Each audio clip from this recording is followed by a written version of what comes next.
broadcast journalist and TV producer. I've been working in this industry for over 25 years, and I have a tremendous amount of experience and insight into this industry's approach to how it represents people from different backgrounds, diverse backgrounds, like my good self. I'm British, I'm Pakistani, I'm a woman. So it's really important for me that my industry progresses on this front and creates a level playing field for all. Each week I'm catching up with a different industry professional who'll share their experiences, their thoughts, opinions, and ideas on how to really progress this really important matter. This week I'm catching up with Ruth Matos. She's a camera operator at ITN. Welcome, Ruth. How are you? Hello, Samina. I'm good, thank you. How are you? Yeah, I'm great, thank you. It's really great to have you here. So I'm just going to dive straight in. So tell me, you know, as a woman, you work in a male-dominated field, which is camera. So you're a camera operator. What's your experience been working in this industry? And of course, you have Portuguese heritage. Has that impacted any way, or has it not impacted? I think the main impact that I had was being a woman, because as you told before, you said before, it's a male-dominant. Male-dominated arena, yeah. Exactly. And as a woman, and I'm not a big woman, I go as a woman, you go and you're small comparing with all your colleagues, they're big guys, and you get a camera. People, they look at, it's a little bit that stereotype we have in the industry. And many times as a woman, they come to you, for example, if someone from outside, they want to speak with the camera operator, they come to you and ask, where is the camera operator? Yeah, I am the camera operator. Why he asking that? I am, and many times the cameraman, what is the cameraman? And why man? It can be a woman also. So I think basically the people who approach you, or the expectation, should I say, is that whoever's operating a camera must be a man. Yes. And this happens once. I was in the studio, and one director came, and it was me as a camera operator, and I was kind of in charge of the shots and knew where the camera should be. And one young boy who was basically my trainee, and this director came in the studio and look at me, and then look around and saw the boy. He went to talk with the boy, instead of you. Yeah, and I say, excuse me, do you want to know? I can tell you what is the, what do you want, where you have to put the cameras and what are the shots. Or it happens few times like this. Yeah. And okay. As a foreigner, I think I haven't felt much, I would say, like exclusion, but maybe sometimes when we are in the team and then people are talking very fast, English, and sometimes they forget I'm foreigner. I'm not going to understand everything, I think maybe it would be something that people could have a little bit more in mind, because this work is about teamwork and about communication, and you can communicate in different ways. You don't have to have one way of communicate with people, right? What is important is to get the result, and how you're going to get the result. You have to think about, all the aspects of the production. So yeah. Would I be right in understanding that you're advocating for a bit more tolerance from people? Yes, I think a little more tolerance, especially in these situations. And, working in the main industry, main television stream, you find a lot of basically, I don't know, maybe 98% British. Even the foreigners were grown up here, and it's a little bit different. I think maybe the language would be a little bit, if people could have a little more consideration for that. Yeah. So why do you think, what we know is, it's clearly documented that there aren't that whilst they're increasing in numbers, there still isn't parity amongst men and women within the camera departments across the board. Why do you think women are not flocking to the camera department? Why are women not being interested in cameras, do you think? Yeah, I think it's natural.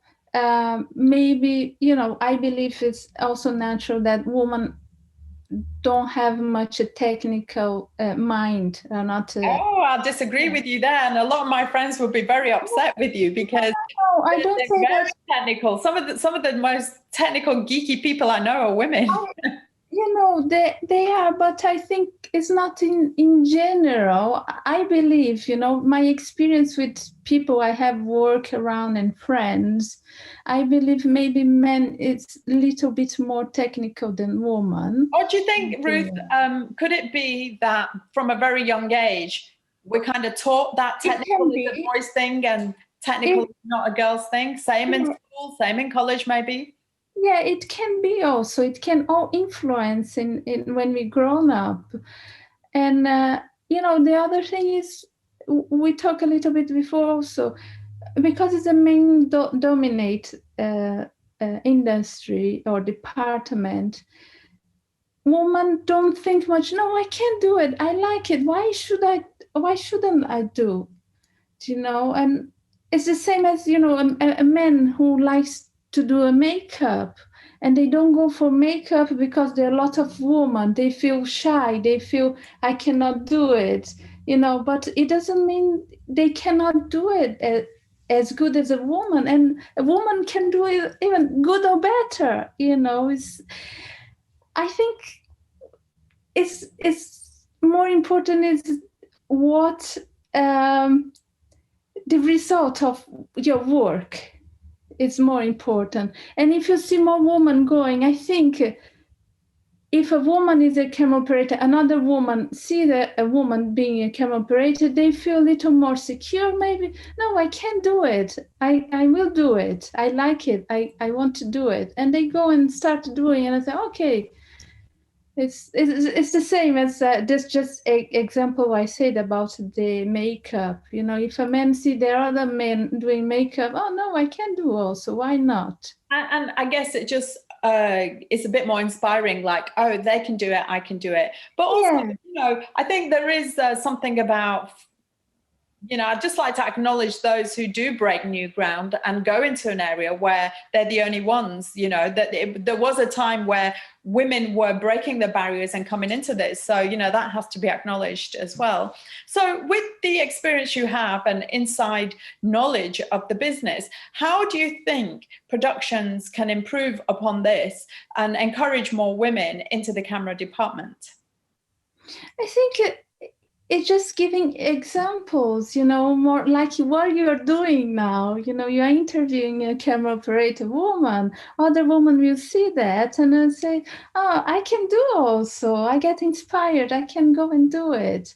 And about industry, it's just to be a little bit more open, that a woman can hold a tripod. I can hold a heavy camera. It's not just, a man can do. A woman can do also. Yeah, well, you proved that, and I know other female operators who carry heavy cameras on location shoots, and you never hear them complain. They're amazing. Exactly. When you like it, you like it, you do it. It doesn't, if it's heavy or not, it doesn't matter. You will do it. There are other ways. If it's too heavy for you to carry all the equipment, you use a trolley. I use many times a trolley. Why not? Yeah, why not, indeed? Yeah. So listen, for a lot of young girls watching today who are like, well, I like what Ruth's doing. Maybe I want to do the same. What inspirational words do you have for them about the creativity of working as a camera operator and also to come have a go? Yeah, I think you have to be prepared for some situations like this. You enter in the main industry, and you have to be prepared that you're not going to be accepted straight away, and then you have kind of all the time proving that, yes, I can do it, and do it, prove, yeah, just go ahead, do it. And does that get tired, constantly trying to prove your skill set, your worth?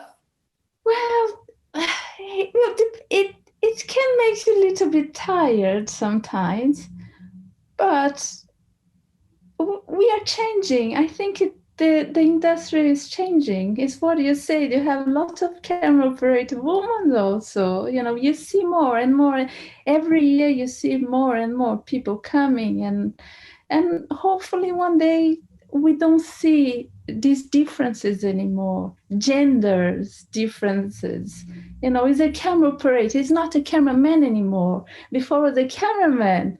And then we started hearing about a camera woman. Now we hear camera operator, right? The gender starts to disappear, and that is great. And we have to do that. We have to fight. That is indeed great. I mean, on a lot of productions, and now I've worked on, like you said, the term you see on the call sheet is camera operators. Yeah, I had call sheets in the past that was cameraman Ruth Matos. I was calling the production, hey, Ruth Matos is a woman. Good for you. Sorry, they were changing for camera operator.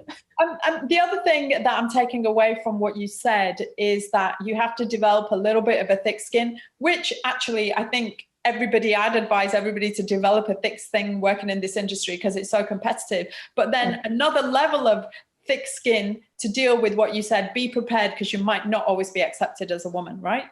Yes, that's true. I think you have to have all that in mind and just be strong. Yeah. Be strong, and if you enjoy to do what you do, just do it. And tell me, Ruth, what do you feel as a woman you bring different to the camera department that the men don't? I think I am tighter.